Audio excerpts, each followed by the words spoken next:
the history of one of the last rural Chinatowns in America, the town known as Locke. In China, there's a province called Guangdong. It's mostly agricultural, and at this point in time, life in China, it's bad. The Opium War with England, and then the Arrow War with England and France really messed things up there. And basically, life sucked. When news of gold in America spread, the Chinese came rushing to make it rich and start a new life somewhere else.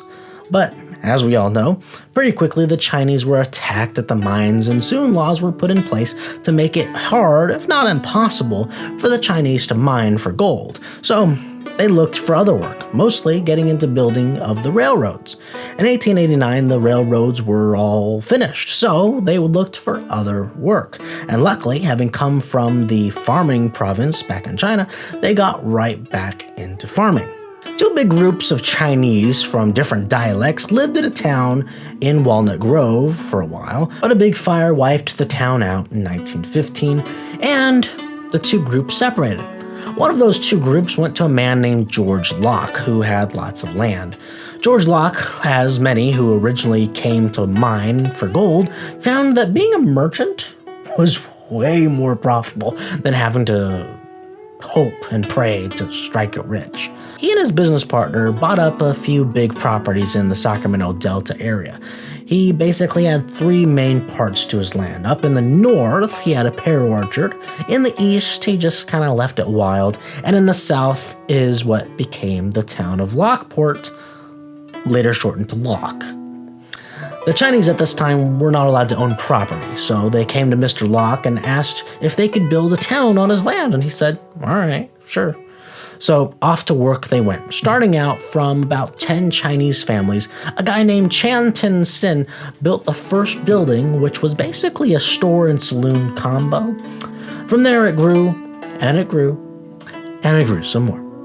Locke eventually had 2 canneries, some dorms, a fruit packing house, a rail shipping wharf, some gambling halls, 4 restaurants, 5 brothels, a post office, an opera house, some stores, an opium den, a few opium dens, 20 houses, a big garden, some slaughterhouses, and so on. Interestingly enough, Locke was not just a Chinatown. In 1930, the census showed that only 37% were Chinese. The rest were Europeans, Portuguese, Japanese. A total of 23 different country origins were found to be living there.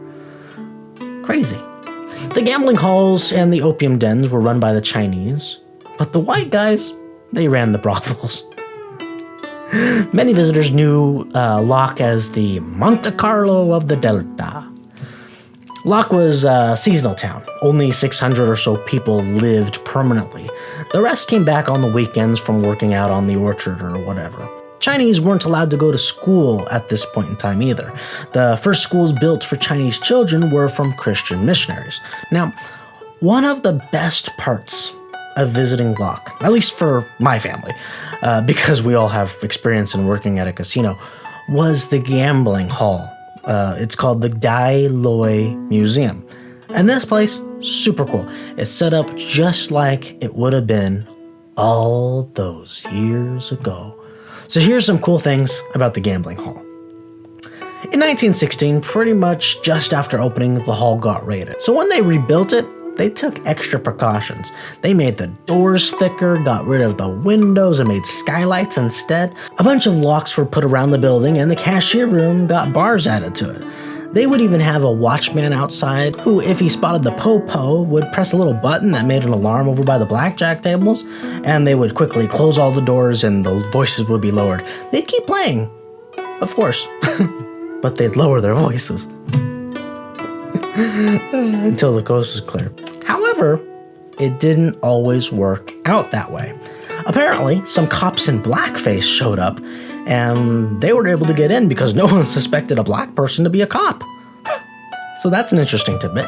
Another interesting thing was the main games here were Fantan and Pai Gow, but white people love to gamble too. So the Chinese added blackjack and craps to the establishment just for them. How nice. cheating, counting cars, or stealing was not allowed, of course. So dealers would have iron knuckles for protection and iron pipes wrapped in cloth so they could bash people's hands right there at the table if need be. All over the place is sandpaper, mostly on the legs and the sides of the tables, so they could strike a match for, lighting a cigar or something. There's so much more to Locke, but the last thing I want to mention is the Bok Bok Man. Now, you may have heard of the English window tappers who acted as alarm clock back in the day, maybe.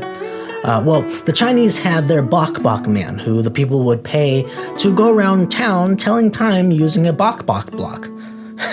And so he would walk around and like a grandfather clock, he would bok bok on this little block to tell you what time it was.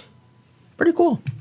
You've been listening to Ricky's Historical Tidbits Podcast. When you go to school and study history, they give you dates, they give you some names, and that's about it. But there's a lot more to history, and that's where this show comes in. We hope you've gotten some useful and practical information from the show, and we hope you were entertained. And we'll be back soon, but in the meantime, hook up with us on Twitter and Instagram at busy_Ricky. Find us on Facebook at Ricky's Historical Tidbits. Till next time, this is Ricky's Historical Tidbits Podcast, signing off.